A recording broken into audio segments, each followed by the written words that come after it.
Hey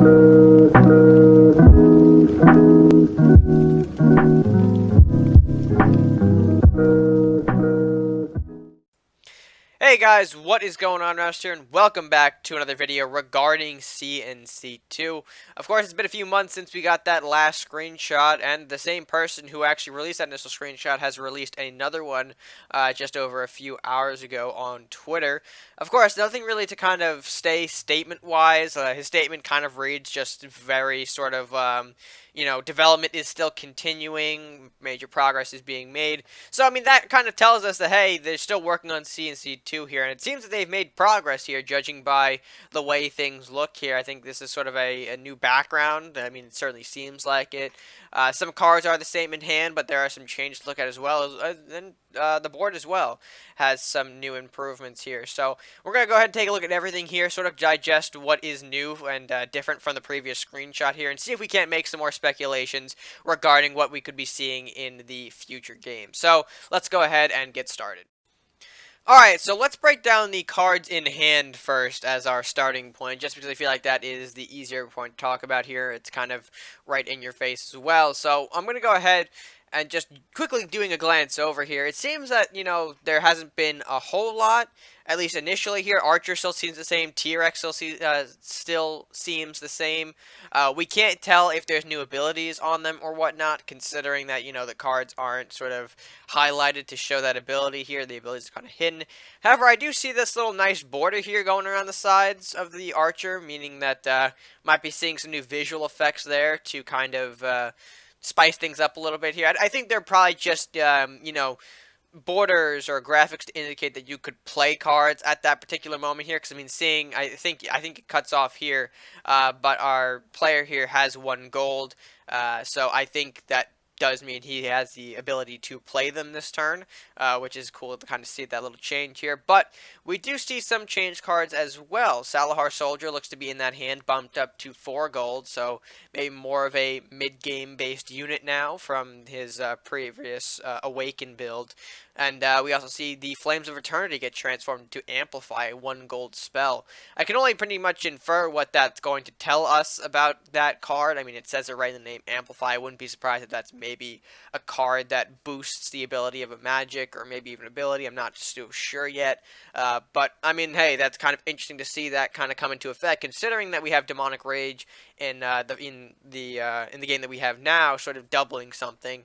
I'll be curious to see if, Amplify will double like a attack boost, something like Demonic Range, but maybe not to the extent of just double. Maybe amplify it and maybe take a smaller percentage of it. Very curious though to see what that can do.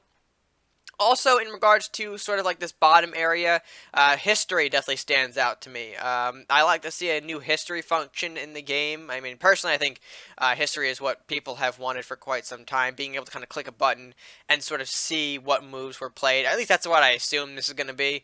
It just makes so much sense that if it's history tab, you click it open and then you see everything that goes on in the matchup, whether maybe like you play a card, you move a card. Certainly will help you if you kind of miss a stealth unit. Opponent plays the Kunoichi there, you just maybe looked away for a few seconds, and it's nice to kind of check on the history to make sure there's a Kunoichi on the board. So very happy about that inclusion. I think that's going to work out tremendously. Again, not sure what it's detailing exactly, because again, it's not really open, but the idea of a, sort of history function in the game currently is certainly nice to see. So yeah, that takes care of at least this bottom portion here. But looking at the overall board here, there are some additional changes, it looks like, from the first screenshot. So let's go ahead and take a look at those. Okay, so looking at the board now, just kind of a quick sort of one side. The castles look to be updated. As you can see, these little sort of ice crystals and the flag. Maybe if the flag represents factions, that would be nice. Because, I mean, there's a green sort of pirate flag here.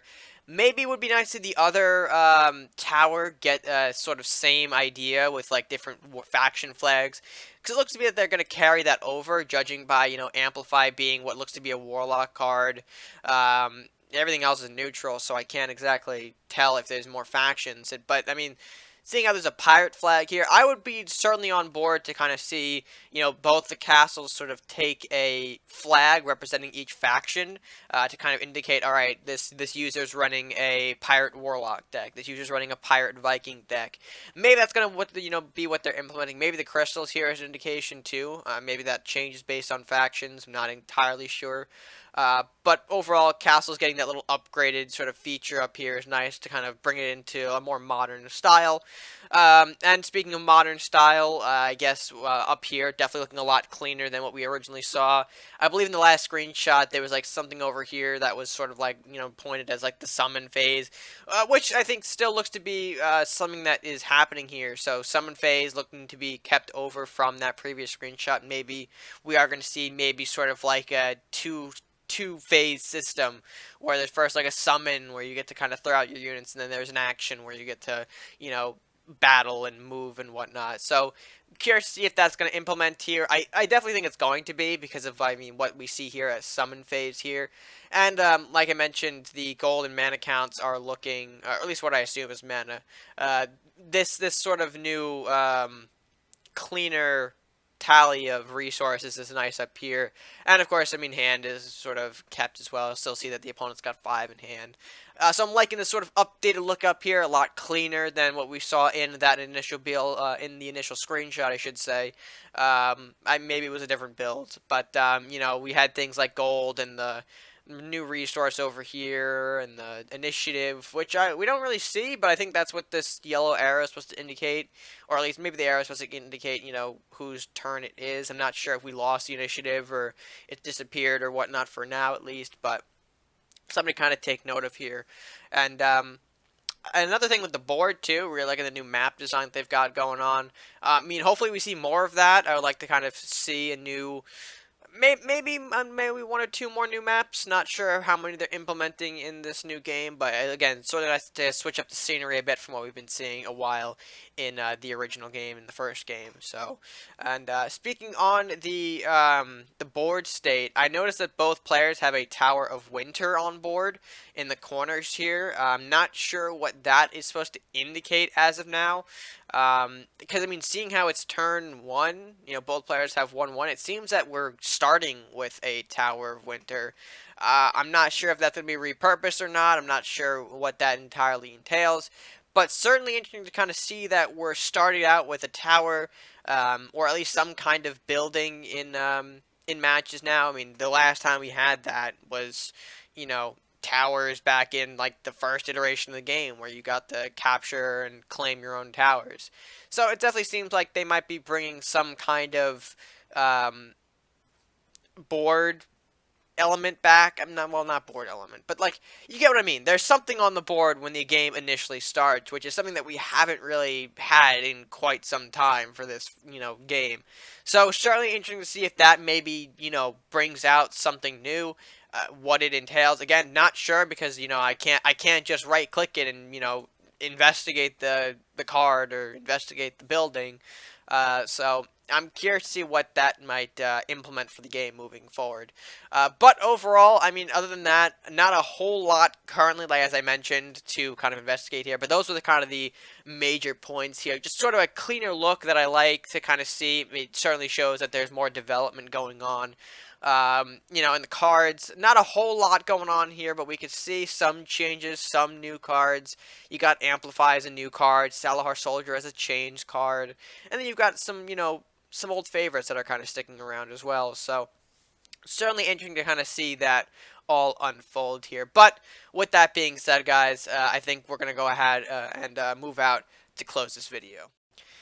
And with that being said, folks, I hope you did enjoy this sort of sequel preview analysis, some speculation and whatnot. Let me know what you guys think of this screenshot here. What are your predictions? What are your speculations for some of the elements here that you're seeing on the screenshot here? And if you want to go investigate it, of course, check out the Cards and Castles Twitter for the original source image. I will leave the link to the CNC Twitter down below, so you can, of course, read the full statement made by the guy who posted this screenshot.